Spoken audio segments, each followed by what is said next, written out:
Welcome to the Creative Penn podcast. I'm Joanna Penn, thriller author and creative entrepreneur, bringing you interviews, inspiration and information on writing, publishing options and marketing ideas for your book. You can find the episode show notes, your free author blueprint and lots more information at thecreativepenn.com, and that's Penn with a double N. And here's the show. Hello creatives, I'm Joanna Penn and this is episode number 543 of the podcast, and it is Friday the 2nd of April 2021 as I record this. In today's show, I'm talking to Jeff Elkins about dialogue, why it's important, how to write authentic conversation, the importance of subtext, how to differentiate between characters, how to research dialogue, and more. So that is coming up in the interview section. In publishing news. So ACX has now started showing audiobook returns. I can see some on my dashboard for Q1 2021. And I've got, just so you know, about a 2% return rate across my whole backlist for Q1, and they're only showing Q1, so January, February, March. If you wanted to compare it with yours, I thought I would just tell you because it's interesting. Obviously, some different books have different rates, but yeah, it's just interesting. And only one of those books is in KU, my German mindset book. Everything else is wide. So I don't know how much of a difference that actually makes.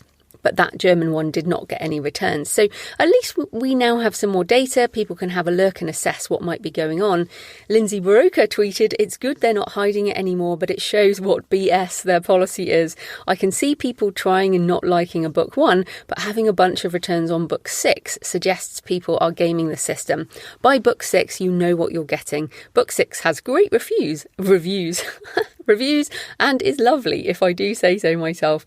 People are just serial returning their way through the series." And so clearly Lindsay must be able to see that those returns. She didn't give any numbers, but so the #AudibleGate saga continues, and there is now a new site with updates on all of this at audiblegate.com, where you can keep up to date with what's happening. And the AudibleGate team have sent out an email saying that this is not what was promised. So the information that we've got is not what was promised. And regardless of the dashboard update, importantly, authors, publishers and narrators should only be liable for true returns when the listener consumes less than 25% of the audiobook, and not for any portion of the cost of Audible's marketing scheme, which is basically just listen the whole way through, then return it and get another one, which is not what our ACX contracts are about. So that is ongoing. Check that out at audiblegate.com. Also in publishing news, a few weeks back, I shared my own experience, embarrassingly, of almost being taken in by a phishing email and phone call that used a traditional publisher's name, brand and logo and messaging in their communications. It was very professional and, as I said, I was almost taken in. And Victoria Strauss on Writer Beware has a new post on this developing saga. In fact, there are even more companies now. These companies use various different names, but they are all mentioning and using the big name publisher, branding and media in their pitch, including the logos. So they're really professional emails. So check out the blog post and keep an eye out for you, but also for less savvy author friends, acquaintances, especially, I would say especially older people, but I'm so experienced in this industry. I was ashamed enough and embarrassed enough to want to tell you, because clearly if they can almost get me, they're going to get loads of other people. And the things they're talking about are ridiculous. So all of this plays into our need for validation, which let's just admit it, we all still have. I'm a very happy indie, but of course if I get an email from a big publisher, I'm going to be interested. But of course it wasn't. Anyway, so yes, check it out. And we all, again, it plays into our self-doubt. It plays into our ego, the possibility of success in a different way. And yeah, so I thought I'd mention it again because Victoria has a new post out. Again, links in all the show notes as ever, thecreativepenn.com/podcasts. Or if you're listening in the week of the episode, you can just go to the blog and it will be there. Also, excitingly, Vellum has just added a new PDF X-1A format, which is the industry standard for print on demand, which means the PDFs you create with Vellum will be immediately accepted by IngramSpark, although we still recommend ordering a proof.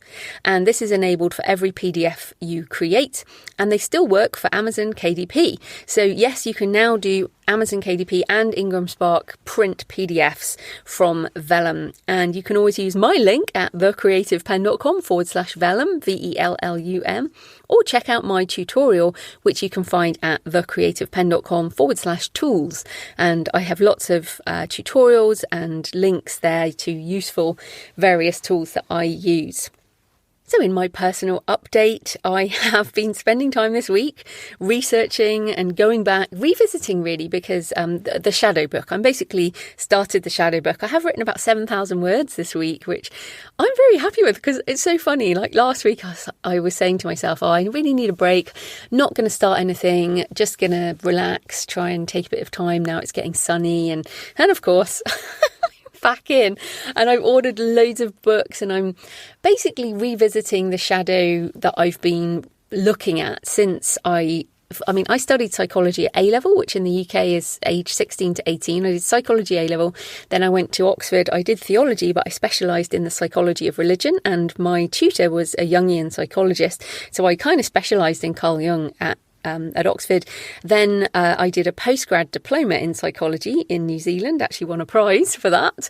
And my first novel, Stone of Fire, actually features Carl Jung and some of his Red Book, which came out the year I started writing it. So if you know anything about psychology, you might know some of this stuff. But the shadow has become a much bigger archetype across a lot of psychology, and very interested in how this is going to play out. I've already now got quite a big outline, not outline, but in Scrivener, I've got all the sort of possible chapter headings, and this book is going to be a deep one for sure. And I'm very excited about it. It's something I've been talking about for years. Many long-time listeners will know I've mentioned it a number of times. And perhaps I've just never felt ready. But due to a whole load of things that have been happening, I guess, over the pandemic and the stage of life I'm reaching now at age 46, I feel like, I'm ready to write this.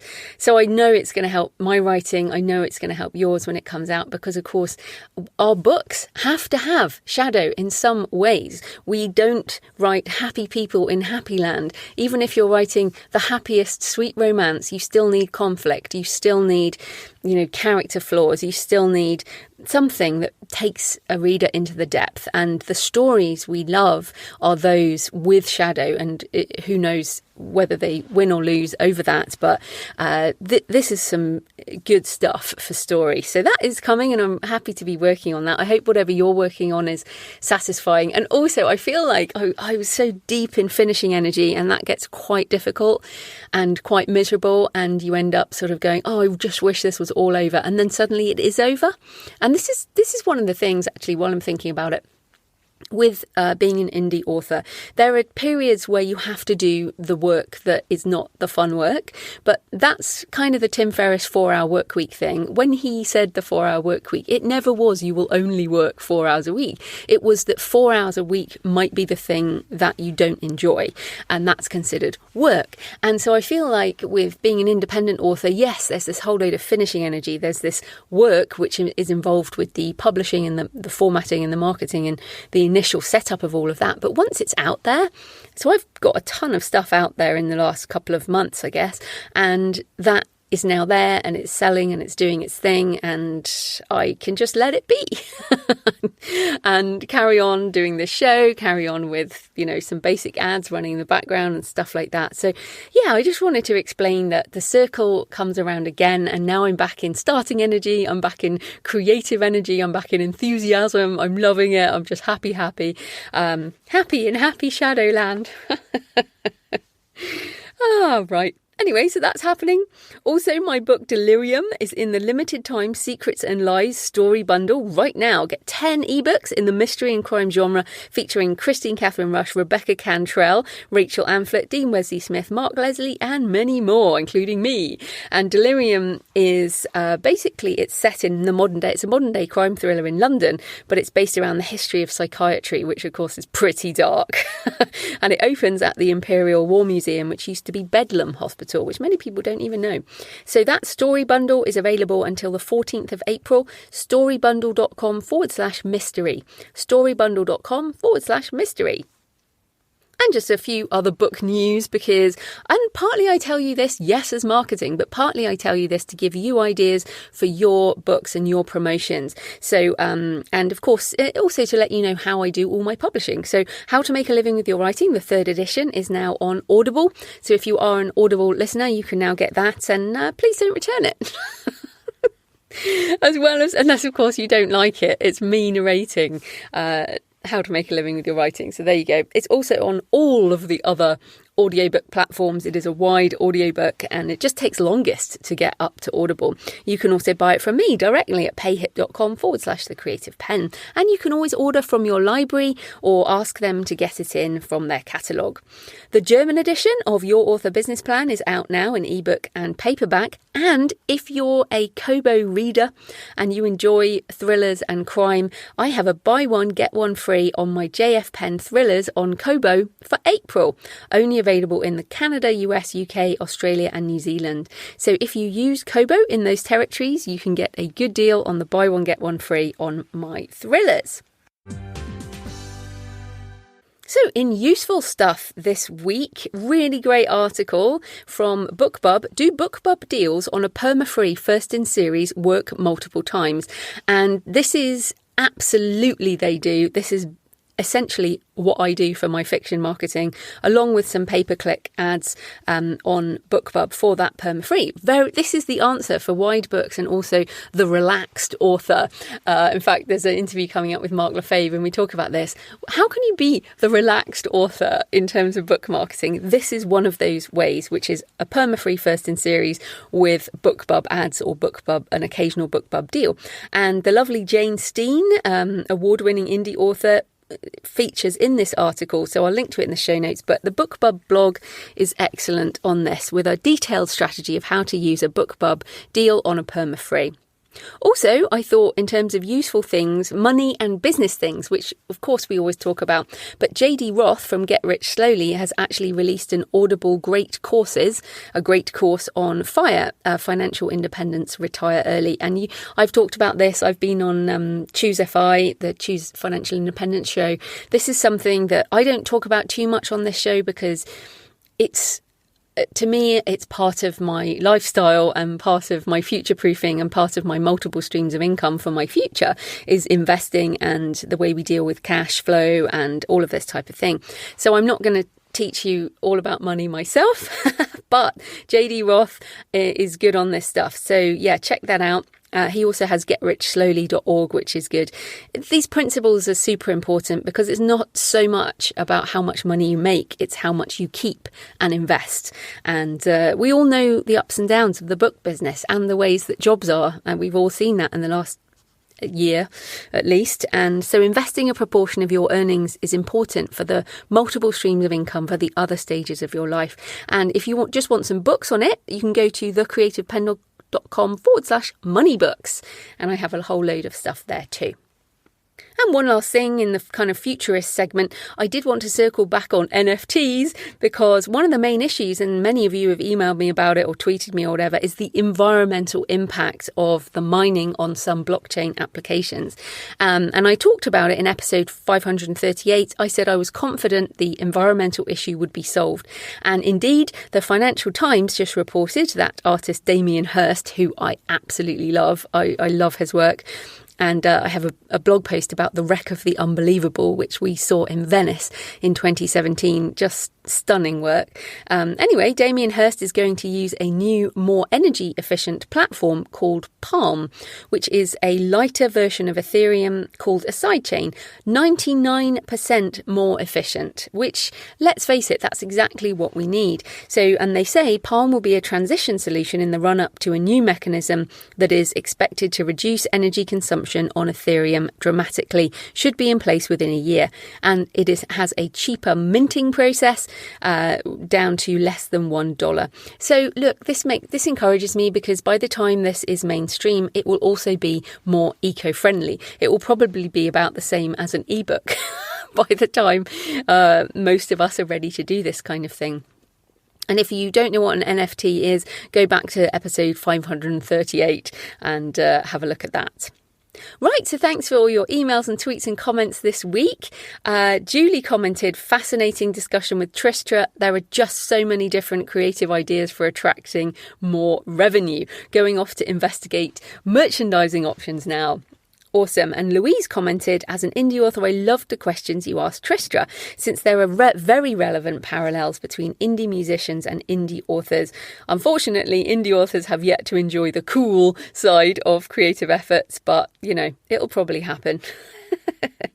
And then finally, I also wanted to say thank you to Claire, who bought from me directly on PayHip, and she said the PayHip process was seamless.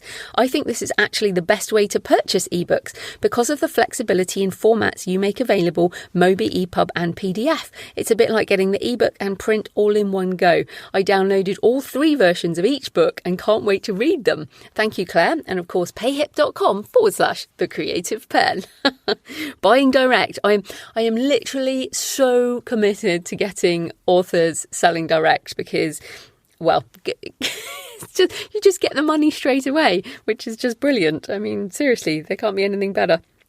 Right, let's get into the sponsorship. Yes, today's show is sponsored by IngramSpark, and that is good timing because of the Vellum update, which makes it even easier to print on IngramSpark. So I use IngramSpark to print and distribute my self-published books wide, because with IngramSpark, it's my content. They help me do more with it.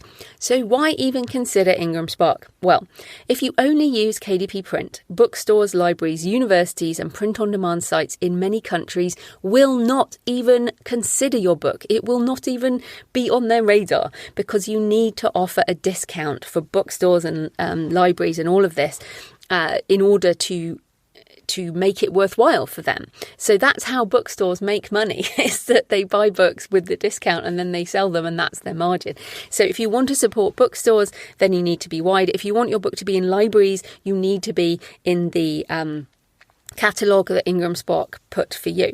And a lot of these places would never even consider ordering from Amazon for obvious other reasons. So if you care about getting your books into these places, you need to go wide with print. And I have had questions, well, but I'm in KDP Select. That doesn't matter, because KDP Select is for ebooks, and we're talking here about print. You can do lots of different sizes of paperback, large print, hardback, lots of different types of things.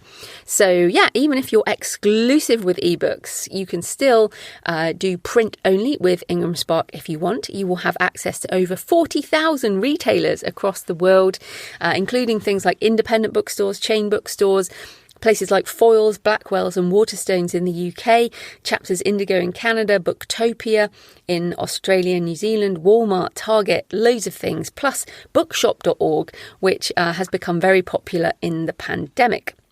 Of course, it means that your books will be available to order, but you will still have to drive demand. But personally, since even having my books available on IngramSpark, I've had many of you send me pictures of my print books in libraries. I've sold them at book fairs, conventions, and in physical stores. I even saw them in Blackwell's in Edinburgh, which was very exciting when we just stumbled upon them one day, which was very cool.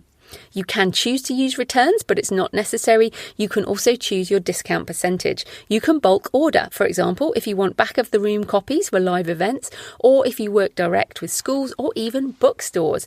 I have had several bookstores in the USA order direct through my curluppress.com site, and I order them myself on Ingram and get them shipped directly to the location, and then I invoice, and it works very, very well. So what are you waiting for? It's your content. Do more with it. Head over to IngramSpark.com. Okay, so this type of corporate sponsorship pays for the hosting, transcription and editing, but my time in creating this show is sponsored by my patrons. Thank you so much to everyone who supports the show and the limited series of the In-Betweeny-Sows, which I'm still doing, and hopefully you caught the conversation with Chris last week from Pro Writing Aid and the discussion on AI that we had at the end that I hope was very inspiring to you. And all these extra episodes are supported by patrons.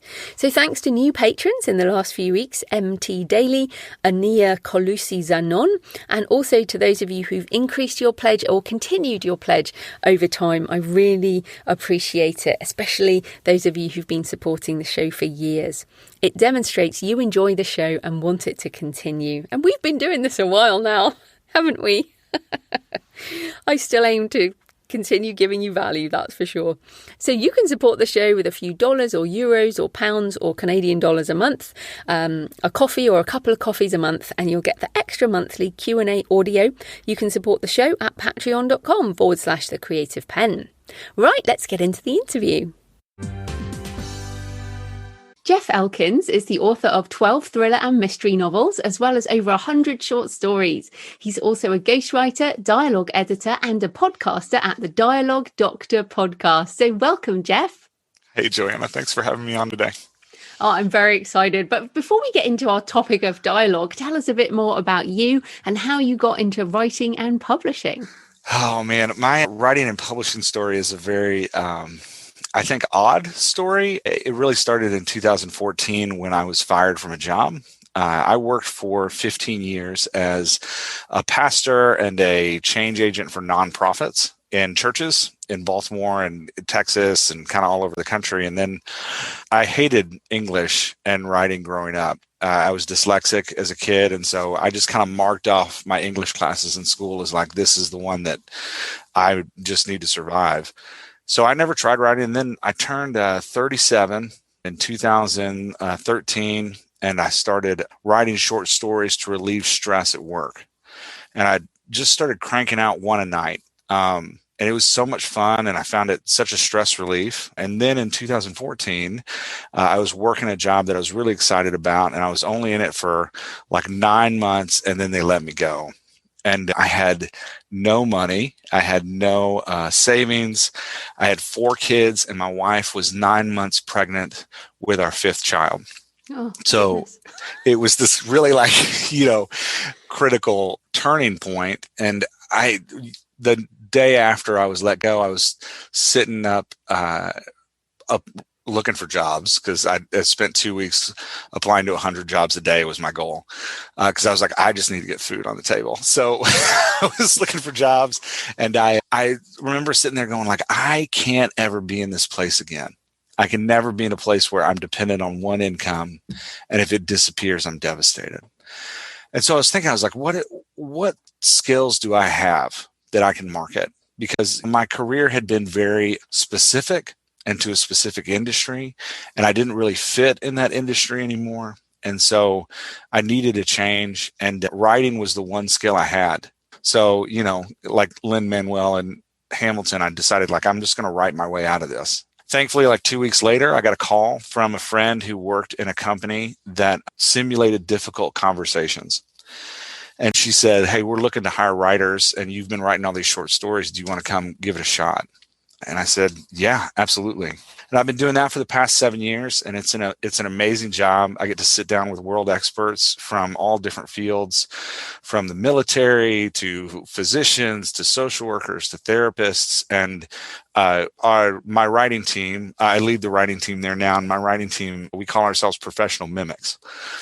So our job is to sit down and mimic the difficult conversations these people have, and we put them into training simulations that have an artificial emotion component so that it feels like you're talking to a real person.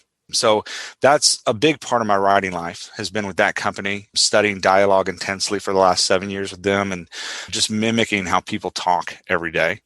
At the same time, because I didn't want to be stuck on that one branch of income, I shifted from short stories to trying to work novels. And I published my first book in 2015. And then I published 2 to 3 books a year since then. And it was, your advice was really critical during that time. I started researching the industry and started learning as much as I could. And I put my first book out and realized real quick that, since I'd been working these jobs for no money for 15 years, because in the nonprofit world in the US, the joke is kind of like your payment is the good feeling you have after the good work you did at the end of every day. So I realized listening to you and to others that this was starting a small business, but I was starting a small business with no seed capital. So I've been thinking of my books as assets, and each one I publish, I'm like, well, this may not make me money right now, but it will make me money in 10 years. And if I can get enough assets out that when the money does come, I can start funneling it toward that assets. So for the first 4 years, I really published with very little impact at all. I just steadily built my newsletter, sent it out every month, tried to build a following of readers, and that's happened slowly, and they're fantastic. I've built this small tribe of people that follow my work, and then just putting these assets into the world, waiting for moments when I can capitalize on them. And then in 2019, that finally started happening. A friend called me that I hadn't talked to for over a decade. He said, "Hey, I've been reading your novels and I really love them. And I was wondering if you would ghostwrite a manifesto for my company." And I was like, "Does it pay?" And he was like, "Yep." And I was like, "Yes, I will ghostwrite a manifesto for your company." So I didn't know how to do that either. So I called a friend who did it and said, "You want to partner in this with me? We'll split it. We'll do it together." And so he taught me ghostwriting, and we finished that book in kind of summer of 2020. And I was sitting around with a pot of money. And so for the first time, I started really strategically marketing my novels, and that's been fun. And then I also started building kind of a fourth leg of my writing business. If I've got the, submersion, the writing simulations, and I've got my novels, and now I'm ghostwriting some, I said, well, what else can I do with this pot of money that I have to start building this business out? And I was talking to a mutual friend of ours, Jay Thorne, and he encouraged me. He's like, "You need to take what you know about writing simulations and dialogue and how people talk and start applying that to the indie author world and start providing that service." At first, I didn't trust him. I was like, that's crazy talk. Nobody wants to hear what I have to say. And then he was like, "Well, let's do a book together." So he wrote a book and I edited it as he wrote it. And he found so much value in it. I was overwhelmed by how much he got out of our times together. So just to make sure it wasn't just a Jay thing, I went and found 10 other people, and I did free sessions with them too. I was like, "Hey, send me something. I'm going to edit it, and then we're going to sit down for an hour and talk about it. And hopefully at the end of our session, you can come out being a better dialogue writer than you are now." And they all, just were thrilled with what was going on. And several of them were like, "Can I just put you on retainer?" And I was like, "Well, I don't know that I'm ready for that." But I did launch a website and started a podcast, and that was all in August. And it's been going since then. So that's dialoguedoctor.com. It's kind of the fourth leg of this stool that I'm building for my author career. And it's fun. We do the podcast. I put out a weekly newsletter for it where I give dialogue writing tips. I do sessions. If somebody wants to book a session with me, they can. And my goal with that really is to take what I've learned from this other world in which we write nonlinear and we focus on emotive writing and we focus on simulating reality, and taking what I've learned from 7 years of doing that and really applying it to the novel setting and a more linear story.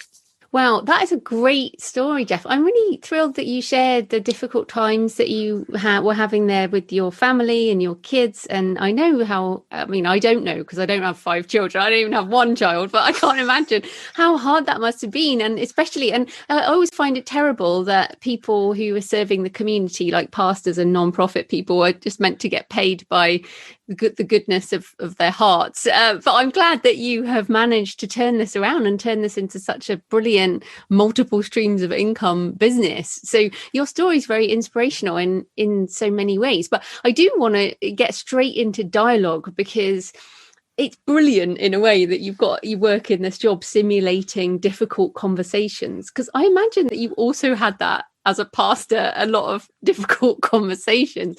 So let's just start with the very first question. Why do we have to learn to write decent dialogue, both for fiction writers and also for non-fiction authors too? That's a fantastic question. It's one of those things that when I first started helping people with it, I was shocked at how little we actually talk about it. Because I think of it, if we're talking about what makes a great story, there's kind of two things. There's plot and dialogue, right? Like you got to hit the plot beats. They got to make sense.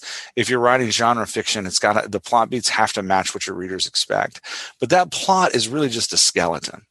And you can have the greatest plot in the world, and with terrible dialogue, it's just a statue that's not going anywhere. The dialogue is the muscle that moves those bones around.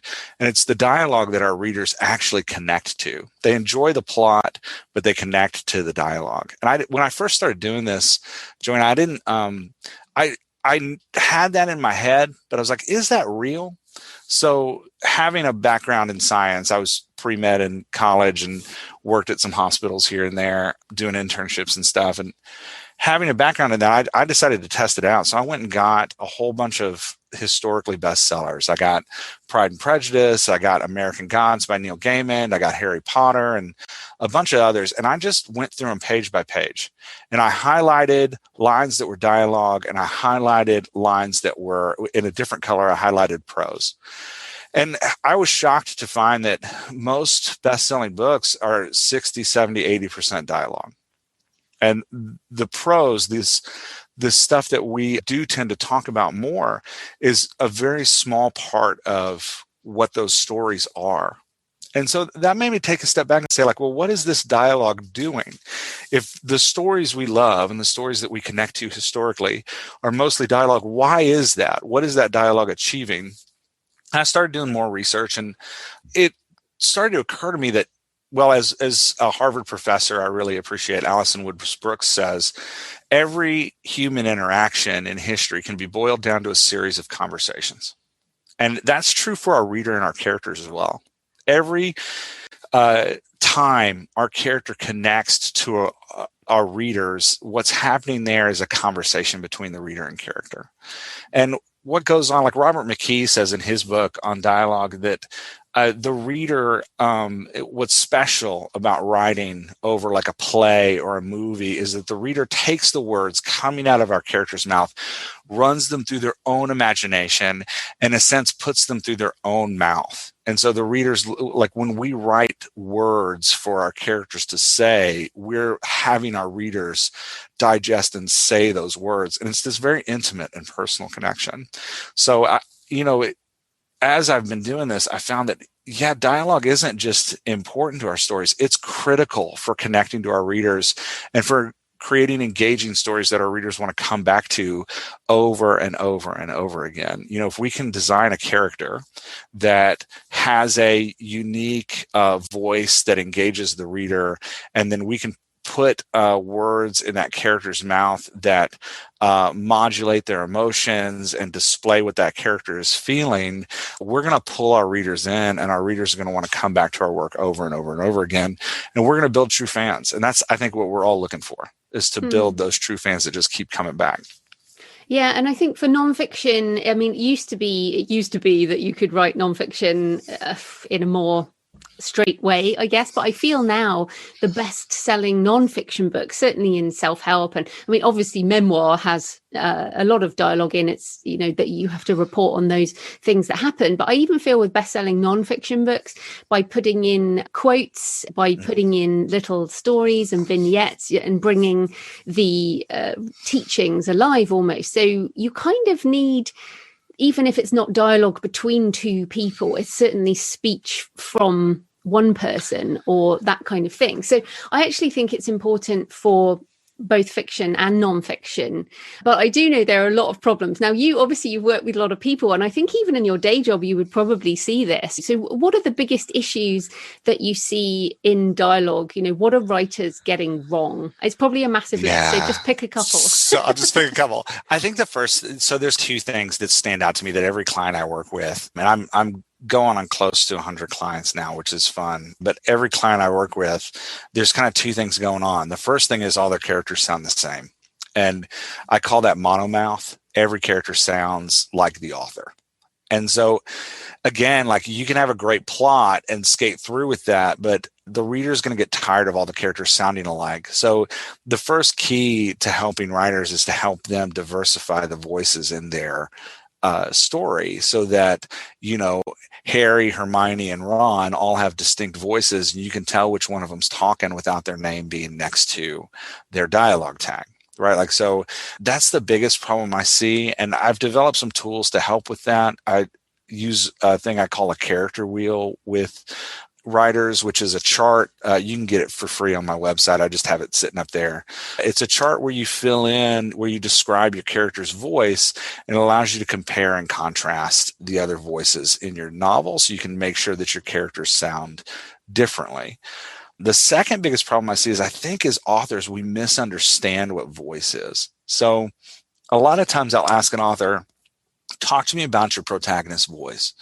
And they'll start saying things like, well, she's shy, and she's a little scared of people, and she doesn't really want to engage in deep conversations. I'm like, okay, well, that's the character's personality. That's not the character's voice. So I use an illustration of a daisy. Like, if you can imagine the flower in your mind that has the yellow center and then the white petals coming off of it, the stem of that flower is the personality. The voice is the actual bloom that expresses that personality to the world. And so when we're talking, so another thing that I think as authors we get wrong a lot is we confuse the personality and the voice, so we never fully develop the character's voice. So if a character's shy, like, what does that mean for her voice? Does she use less words? Or does she only speak when she really has something to say? Does she use shorter words? How does that voice change? How does her using less words and shorter words change when she's in a place of comfort and security? What does her voice sound like then? Because she's still shy, but we need to modulate her voice to express that she is comfortable and more secure.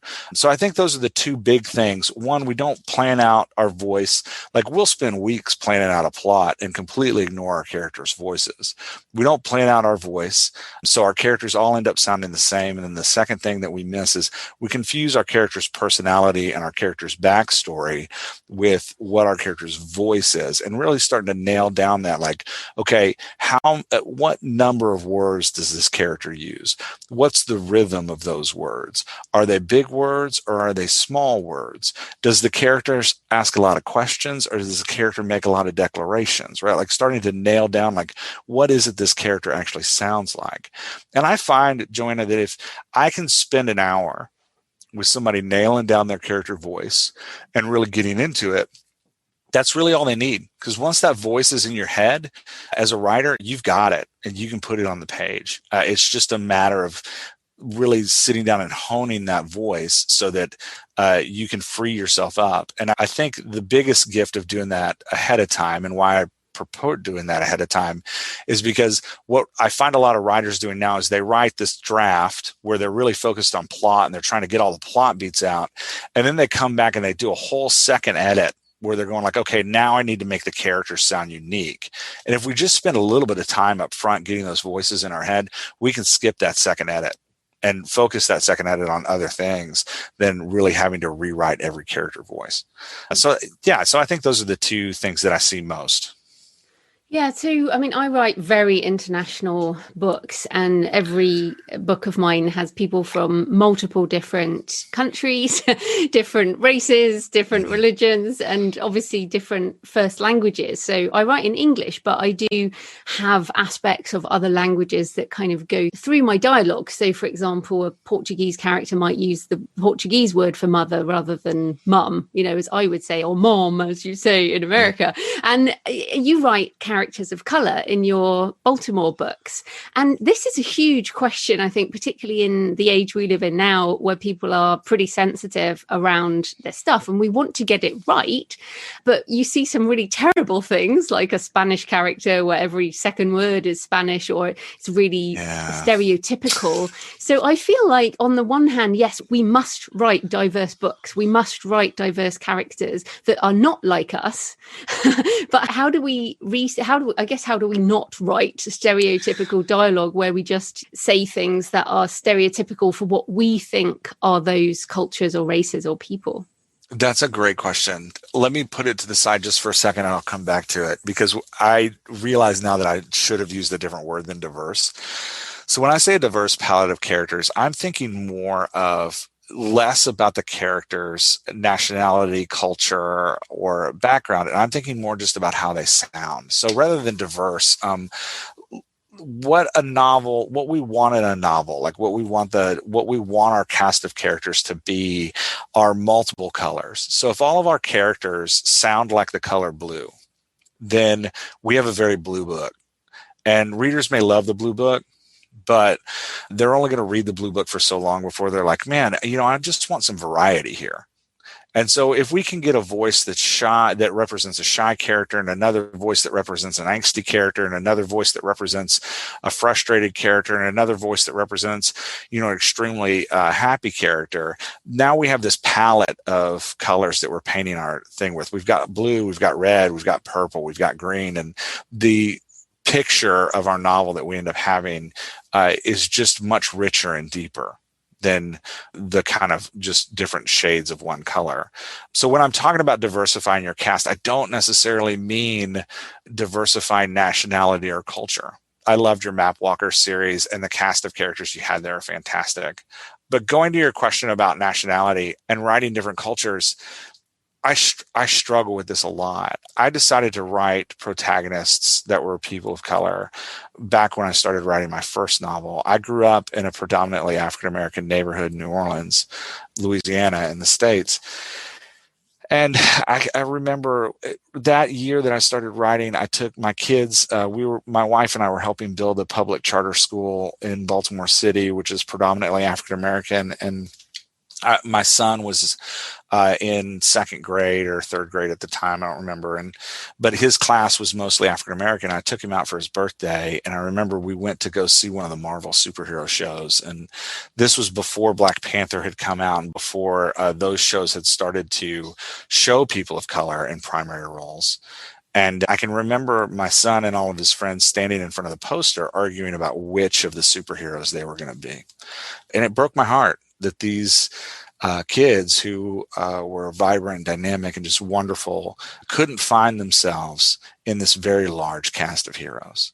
And they were, saying like, well, I'm like Iron Man, who is, a white male billionaire. So I said, if I'm going to put stories in the world, I'm going to tell stories of, I'm going to make my protagonists people that these kids can identify with. So yeah, my first series, the superheroes were homeless because I'd worked with a lot of homeless populations, and there's a lot of people of color in that series. The main character is a reporter who's an African-American man. My second series, the detective Moneta Watkins is an African-American woman. But every day, Joanna, I question that decision because I never, ever, ever want to stereotype or somehow misrepresent someone's culture in a way that would make them feel insulted, belittled, or minimalized. So I guess the question is, so how do you research and write characters that are not just like you in terms of dialogue specifically? So I think it starts with an attitude of kind of fear and trembling, like going into it with a deep respect. And then I think my next step has been to get people from the minority group that I'm writing to read those characters before anybody ever sees anything. So for example, for my Moneta character, I got a group of 30 African-American women that were of the same age range as Moneta that I know and am friends with. And I sent them pages and I was like, tell me what I'm doing wrong. Tell me where I need to fix this voice. Tell me how I can make this character better relate to your experience. And, you think you get it right the first time you write it, but they sent me back so many notes. So many notes on her voice and on how she would do her hair and on, where she was buying hair products. And they got in a big debate at one point about where in the United States she was from, because they felt like that would affect her personality in a different way. And what came out of it was kind of a groupthink experience around this character that I can then try to honor with my work. So I think the research begins with real people. And I think it's more than just one. I think it's a plurality of voices. But I think it has to have behind it that attitude of, I'm doing this in order to be a good ally, and not in order to, and not because I think it's going to make more money for my books. Yeah, absolutely. And I think that respect and getting those beta readers is definitely the ultimate way to do it. But in reality, we don't all have people who we can talk to. For example, in my books, I have so many different cultures represented. But what I do is I use YouTube. I mean, you don't have to, you don't actually have to know them. Yeah. I mean, what you can do is, for example, I was writing about a church, one of those snake handling churches in Appalachia. And I was watching all these videos of snake handling, and people there speak in a particular way. And so I was able to use some of their dialogue. So I think that would be my tip for people who don't have people on hand in every way, is to go and watch videos, listen to podcasts, and try and identify people that way. What are some other ways that we can research? I completely agree that TikTok is, and YouTube and the videos, like, we live in a world where there's no end of research and information for you. A lot of times when I want to capture a voice of people I don't know, I'll try to go and get in an area where those people are and sit and listen. As a teenager, I got to go to the Van Gogh Museum, and I was shocked at his sketchbooks and how he would just sit in public squares and draw hands all day, or draw noses all day, or draw eyes all day. And I think as writers, we need to devote ourselves to listening in that way too. So a lot of times I'll try to take, like, if I have a free hour, which there aren't a lot of them, 5 kids, full-time job, and side gigs, there's not a lot of time to spare, but I'll still take an hour here, an hour there, and I'll just go sit in a public place and with a journal out and listen to people talk, capture phrases, capture words. And I think part of the important tip I would add about research when you're researching online, try not to research other forms of entertainment. So, like, movie writing and realistic speak are two completely different things. So watching a movie with specific people from specific cultures is not going to be as valuable as finding people online who are just emblematic of that culture, who are doing something and just being themselves. So I think those would be my two big tips: is try to get out into the world around groups of people that aren't like you and listen and take note to what's being said. And then when you're researching online, because right now, who can go out into the world anywhere? But when you're researching online, look for real people. Don't emulate existing entertainment, because you're going to find that, like, you're making a copy of a copy. And try to get to the real source as opposed to copying what someone else thought the real source sounded like. I think those would be my 2 tips.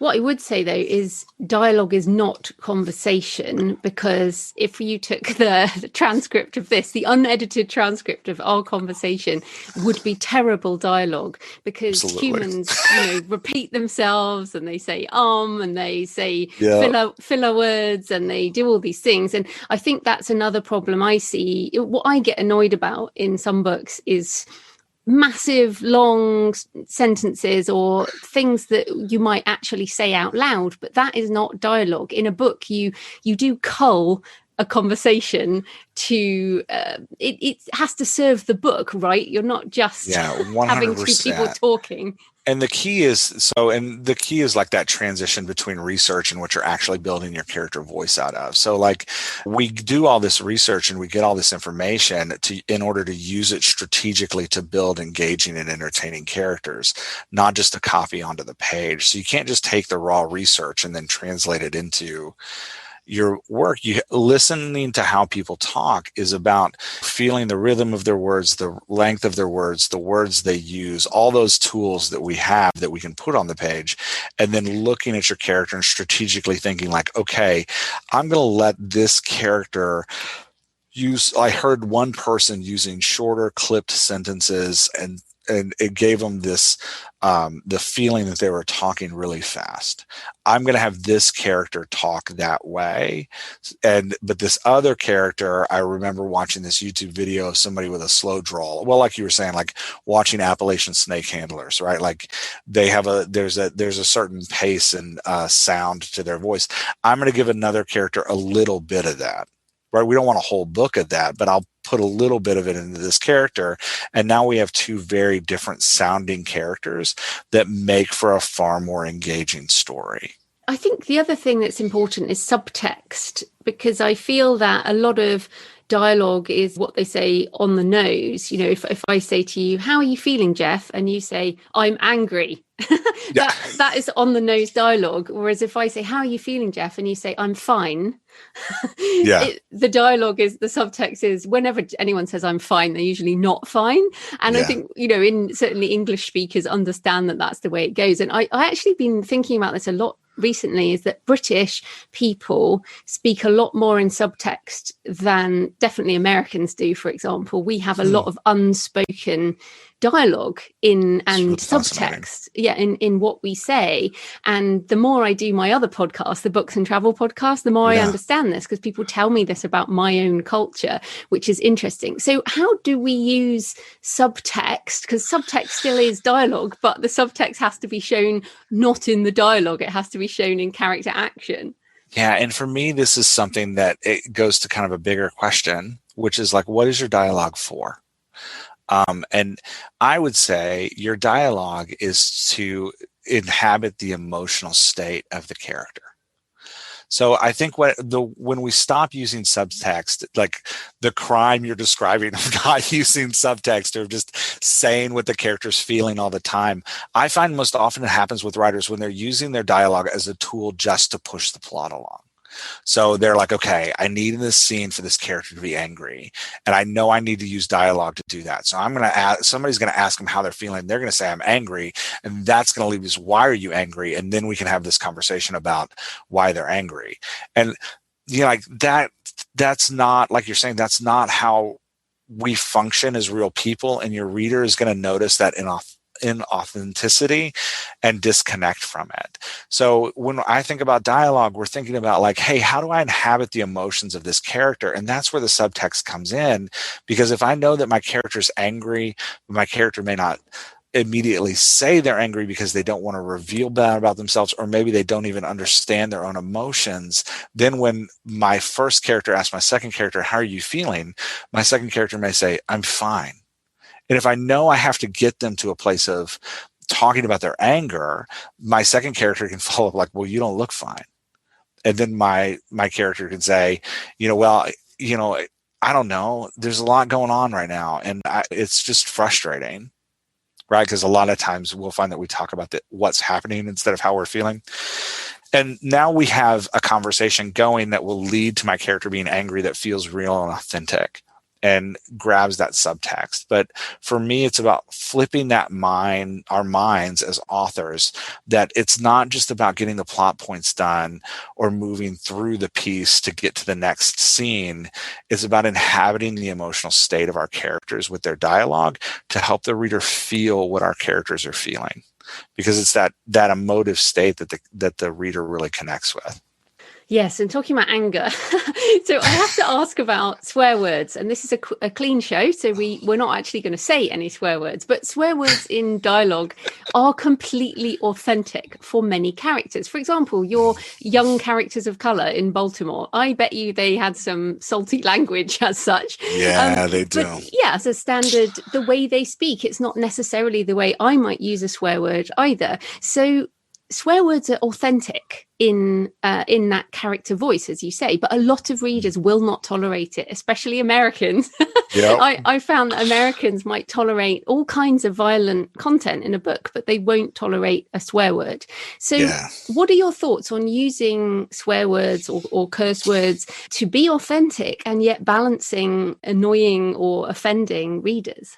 When I first started writing, I would get really upset about this because growing up in the inner city and working with homeless populations and addicted populations through my career, cussing was just part of the language. Like it wasn't offensive. It was just how people talked. Like we just threw those words in all the time. But then I'd walk into the church that I was working at, and I'd have to turn it off completely because there, for some reason, it was forbidden, because it's just one of those things that we've weirdly decided, like, this is a line we won't cross. But I used to get really upset about it. And in my first couple of books, I wrote a ton of foul language just to kind of prove that I could. And I got notes back from readers that were like, I love the story, I love the character, but I'm not reading the next book because you were cussing in it. And I had to take a step back as an author and ask, who am I doing this for? Like, who's this for? Who's this for? Because if like I said earlier about building an asset, if this is an asset for me to enjoy and to sit on my shelf and for me to read and say, like, look, I have this trophy of this thing that I did, then cuss away. But if this is actually to engage a reader in a story that they want to be absorbed in and they want to go get the next one, then I do have to take into mind that I'm actually writing this for someone else. So for me, cussing has become about understanding what audience you're trying to sell to and shaping the emotive language you want to use in order to entice that audience into your book. So if you're writing Christian fiction for evangelicals in Texas, cussing is a very bad idea. They are not going to buy that book. They might buy it and then never buy another one of your books because that's how they feel about it. But if you're writing books for, ex-evangelicals like myself, people who have left that world and enjoy the freedom of language that we can use sometime, then you probably should cuss, because if you don't have it, we're not going to connect to it. So for me, deciding whether or not to cuss it's just another tool in your arsenal to connect your character to your audience. And if it's not connecting your character to your audience, then maybe pull back on it, even if it is realistic, because the audience is actually the point. That was tough for me to figure out. I have a natural knee-jerk reaction where somebody tells me I can't do something. I'm like, oh yeah, well, watch me do it. It's quite funny because I had the same thing with my first novel. And obviously, even though I'm not a Christian, my work is very centered around religion, and I write a lot on religious themes and religious history and all of this. And I got a lot of feedback, and I only had a couple of curse words, but in England and in the UK, it's completely fine to have curse words in your books. Mm-hmm. British people swear and it's not a problem. But I made the decision, like you, I was like, oh, okay, I didn't even know this. And I removed all the swear words and I write in American English. And so that is also a decision I made for my audience. And I was not, but I think for people listening, I think you have to go one way or the other. If you decide, right, I'm not going to use swear words, then don't at all. And then if you're going to, then feel free, do it everywhere. But the point is, you can't really mix them up because readers will decide. This is like a stake in the ground for people, isn't it? It's either one way or the other way. And I will say there are certain lines that readers draw for me that I'm like, no, I'm not.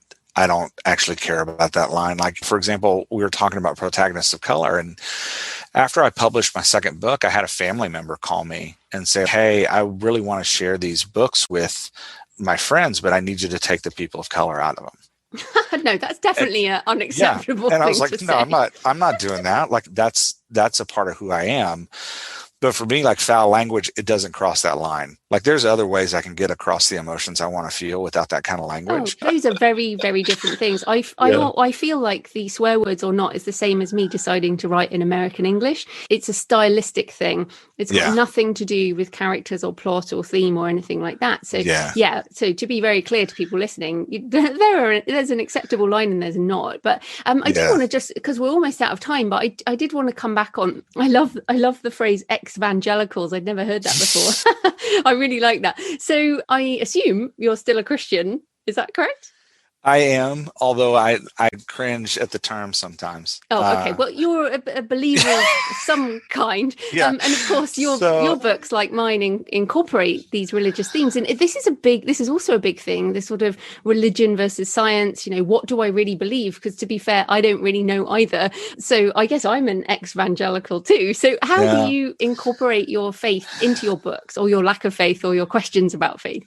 Yeah, it's Man, that's a good question, and trying to describe how it is succinctly. For me, I grew up, I started attending church when I was like 3 weeks old. My mom took me to my first church service then, and I grew up in a very religious culture in the United States, and in a lot of ways, religion defined my whole life. Like, I went to college to be pre-med, but instead of going to med school, I went to seminary and got a master's of divinity and worked for over a decade in churches. And after about 7 years of working in churches, I really fell out of love with the institution and with what religion is.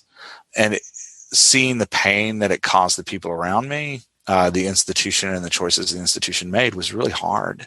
Not to get too political, because this is a writing podcast, but it was really tough. And so I started looking for different answers in my life, different ways to express my worldview and what I found. And so it informs my writing in that it is my worldview. Typically, so for me, the way it plays out is my characters are always outcasts and underdogs who find themselves on the outskirts of society and who are often seen as menacing or fearful by others around them, because that was my experience in that institution. And so having that define my worldview, it can't help but bleed out in all of my books. And so that term evangelical is one that's, I think, being used a lot more now recently about people who grew up in that evangelical context and have realized, come to terms with what it is, and have walked away from that in some way, which can be a very painful process. And so my characters are that way, right? Like they find themselves on the outside of culture. And part of that's just who I am. I tend to lean toward the outcast and the underdog.